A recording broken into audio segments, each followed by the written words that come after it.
President Bush and the Republicans had 6 years where they controlled the entire federal government. The White House, the Senate, the House of Representatives. 6 years. They controlled the entire federal government. For 6 years they said, well, you know, the problem is we don't have the House. Give us the House and we'll do this. We'll do something about abortion. We'll do something about taxes, and we'll do something about spending. We'll do something about the economy. Well, we don't have the Senate. Give us the Senate. Well, we need the White House. Give us the White House. And so the American people listened to that, and in 2000 they gave them everything they asked for. They gave them the White House, they gave them the Senate, they gave them the House. For 6 years, they controlled the entire federal government.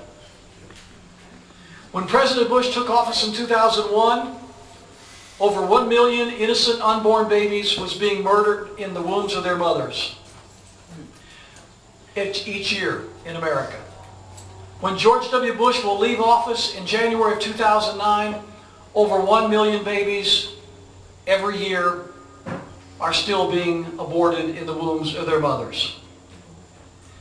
6 years of domination of the Republican Party, 8 years of a Republican in the White House, and not one unborn baby's life has been saved.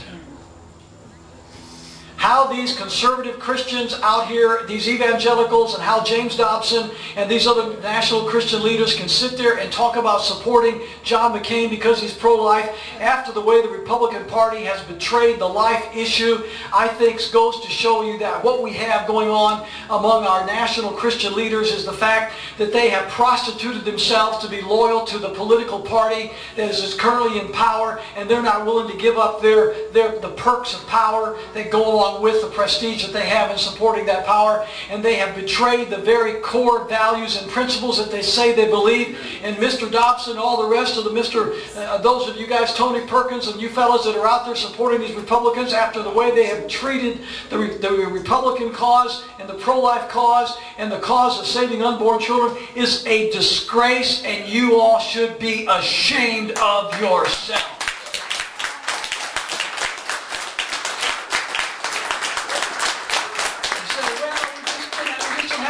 We just need the judges. Really, do you know the Republicans have dominated the Supreme Court appointments ever since 1973 when Roe v. Wade was decided? Do you know that right now it's 7-2 on the Supreme Court? 7 Republican appointed justices, only 2 Democrat appointed justices. Well, we got to have John McCain, you know, because at least if nothing else, he'll give us good judges. Oh, really? Does anybody not remember that John McCain was part of the Gang of 14? The senators from the Democrats and Republicans that said that they would oppose pro-life conservative justices. Anybody remember that, the Gang of 14? I remember that. Anybody remember that John McCain is the senator who voted for the great conservative jurist, Stephen Bryer? Yeah. Can anybody remember that John McCain voted for that great constitutional scholar, Ruth Bader Ginsburg? Oh yeah, we're going to get some great justices out of John McCain. The Republicans have dominated the Supreme Court for the last 35 years. And after 35 years, we've got Roe v. Wade, we've got Doe versus Bolton, we've got decision after decision which have given us nothing more than more abortion on demand, more abortion on demand. And we're no closer to overturning Roe v. Wade today than we were in 1973 when it was passed. And John McCain has always said, until a few days ago, that he did not believe that Roe versus Wade should be overturned. Ladies and gentlemen, all they had to do, at any time they wanted to, every year, one congressman down there in Texas, one congressman by the name of Ron Paul would introduce the Sanctity of Life Act. And every year, the bill sits in the document room at the Capitol, and the leaders of the House don't move it, and the leaders of the Senate don't move it, and the president, a supposed pro-life Christian president, George W. Bush, says nothing about it. urges no one to support it, and it sits there every year, and then he reintroduces it the next year, and the next year, and the next year, and this year in 2008, the Sanctity of Life bill sits there waiting for somebody to move it. You know what the Sanctity of Life bill would do? Do two things. Number one, it would identify every unborn child as being a person under the laws of our country. A person. A human being. Just like you and me. Deserving of the protection of law. Number two, under Article 3 of Section 2 of the Constitution, it will remove from the courts, from the Supreme Court, abortion.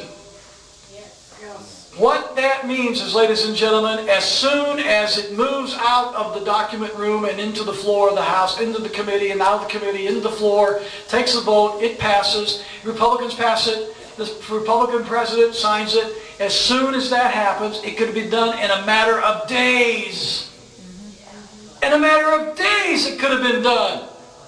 As soon as it would happen, two things would happen. Number one, Roe v. Wade would be overturned. Number two, a legal abortion on demand would end in the United States of America. It could happen that fast.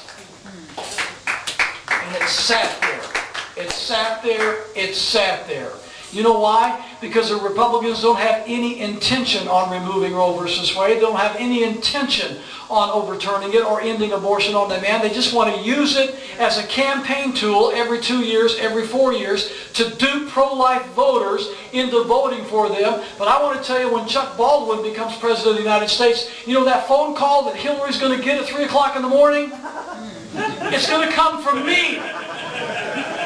And I'm not going to give these senators and congressmen any rest, day or night, until they pass Congressman Ron Paul's Sanctity of Life Act, and I can sign it, and we can end abortion in America.